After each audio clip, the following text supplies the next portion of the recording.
The federal government has been directing money towards the construction industry via first home buyers in an effort to stimulate the economy. And now the New South Wales state government has actually upped the ante with a temporary increase to the thresholds for stamp duty concessions.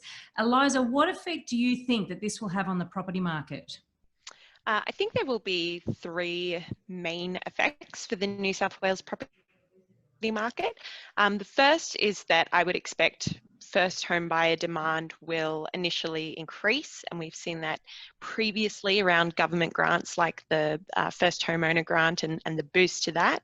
I think that we'll see prices across New South Wales, particularly for those new builds, probably increase and really start to cluster around the cutoff mark of $800,000, where temporarily we're going to see complete stamp duty exemptions for those new builds. And the third effect I think that we could see is an increase in turnover and construction market activity in the short term.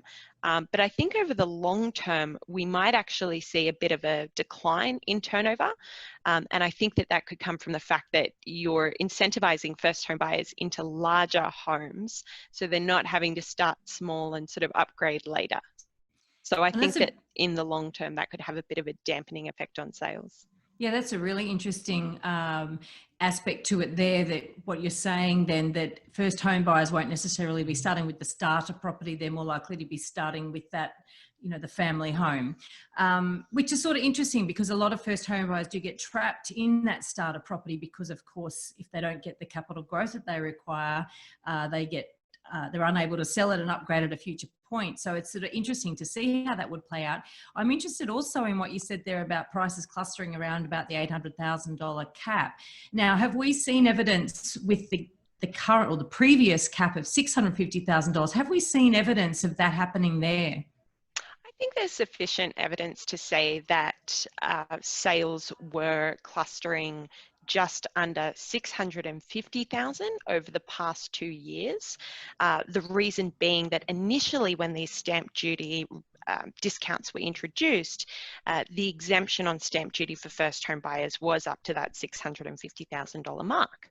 So when we saw that introduced between June 2017 and June 2019, basically we saw a bigger gap in the number of sales under that value than sort of above that value. So when we compared that to 2 years after the policy being introduced and 2 years before, there was more of an exaggeration in the sales volumes that were sitting just under 650,000. Which is quite interesting because potentially that could mean that first home buyers are actually paying $650,000 for a property that might really be worth $600,000 if there wasn't a real congregation of buyers in that price bracket. And conversely, those who maybe have $670,000 to spend might have got a hell of a lot more value for that extra $20,000. Yeah, and I think that first point you make is really important, that when we see these kinds of demand side monetary incentives introduced for first home buyers, it can get just added to the ticket price because the buyer has more purchasing capacity if they're not having to pay stamp duty. So that's where a critique of demand side home buyer grants is critiqued as a transfer from the taxpayer directly to the construction industry or the developer or real estate industry, because at the end of the day, it's those who are developing or selling the properties who really benefit from those sort of higher prices. Very interesting. So what you're basically saying there, that the buyer doesn't get any added value at all. In fact, it's just basically paying for it in an additional price or a levy of the industry, effectively. It's interesting too, because the New South Wales Treasurer came out saying that this is for jobs and for the construction industry. He didn't actually mention first home buyers when saying who the grants were actually meant to benefit. And I wasn't sure if that was a deliberate oversight or complete accident. You've also you've talked about, or you referred to the idea of prices rising. So do we have sort of evidence of that specifically, other than sort of a cap? Do we have actual evidence of, in the past, every time a grant's been introduced, there's been an increase? So what we've definitely seen around the introduction of first home buyer incentives and grants is a surge in first home buyer activity.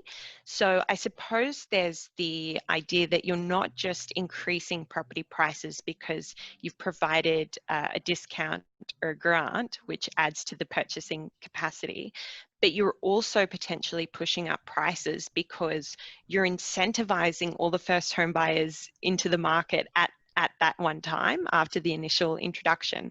And I think that's especially the case with this stamp duty discount because it's explicitly only in place for 12 months. Right. So what that's probably going to do is bring a lot of those first home buyer decisions forward to this year.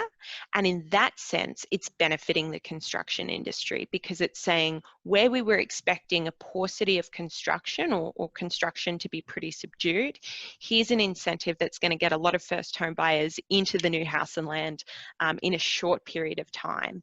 And I think that's probably how we're going to see this play out. And we saw the same thing when we saw the introduction of the first homeowner grant, and the boost to the first homeowner grant around the GFC was that the number of secured loans for first home buyers shot up very sharply and then sort of declined and stayed subdued for a long time. So it's an initial sort of shot in the arm for the first home buyer segment, but it's not a lasting answer to accessibility and getting into the market. Very, very interesting. And I think too, I'm curious to know what your thoughts are. Have you done any modelling to say, well, what would happen if they didn't put in a threshold?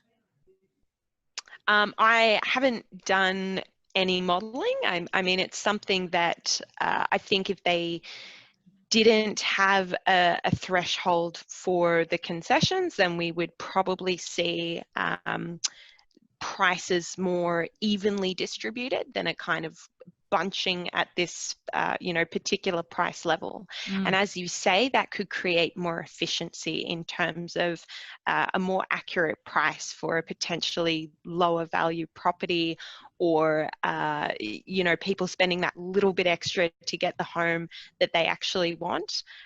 So probably worth doing some research. As always, Veronica, you've highlighted some great areas of research that we can do at CoreLogic. Well, I do actually think the state government potentially should be doing that research. Thank you so much, Eliza. As usual, your insights are fantastically enlightening, and it's great to hear you reporting on this sort of development because, as you know, pardon the pun with development there, but as you know, I'm often advocating that first home buyers take note that these grants aren't for them, they are for the economy, and we want a good economy, but first home buyers need to understand they are the fuel to that economy with these sorts of grants.